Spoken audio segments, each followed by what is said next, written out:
I've compiled some things to do in Mexico City and nearby. First activity is to go on a day trip to Grutas Talantongo. This is an extremely beautiful natural hot spring.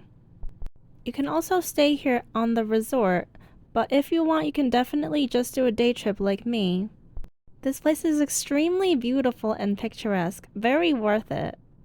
Not too far from Mexico City is also Frida Kahlo's house. If you really enjoy history, I think this is a really fascinating place to visit. You'll learn a lot about Frida Kahlo and her life. It's really cool to be in the place that she actually lived in.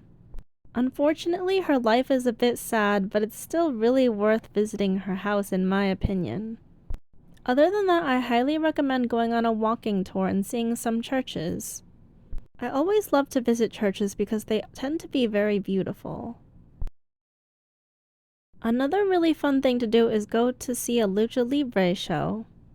I honestly thought it was extremely exciting and I was really glad that I went. I personally think it's a really cool part of modern day Mexican culture. Directamente desde la ciudad de Puebla aparece una de las grandes revelaciones de la lucha libre profesional, es Stigma! Also, you can get really close to the wrestlers, which I thought was really cool. I even got some photos next to some of the wrestlers. I was super excited by this. It really made my trip. It's extremely exciting to go to one of these events. Also, if you go on a walking tour, you'll notice there are a lot of ancient remains to Mayan culture. It's actually pretty cool. And if you have extra time, I highly recommend seeing an actual ancient civilization. This one isn't actually a Mayan civilization, but still very beautiful. Apparently there were a lot of civilizations other than Mayan also.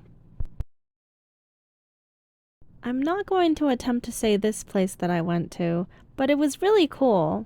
Basically, we were on gondola-like boats. We had live entertainment from the mariachi bands and also ate lunch. They had a lot of other boats floating by and selling us souvenirs as well. Highly recommend this, it's such a great time. I also got some souvenirs which I highly recommend because these trouble doll earrings are so adorable. So glad that I can share my travels with you guys and I hope you enjoyed this video. Like and subscribe!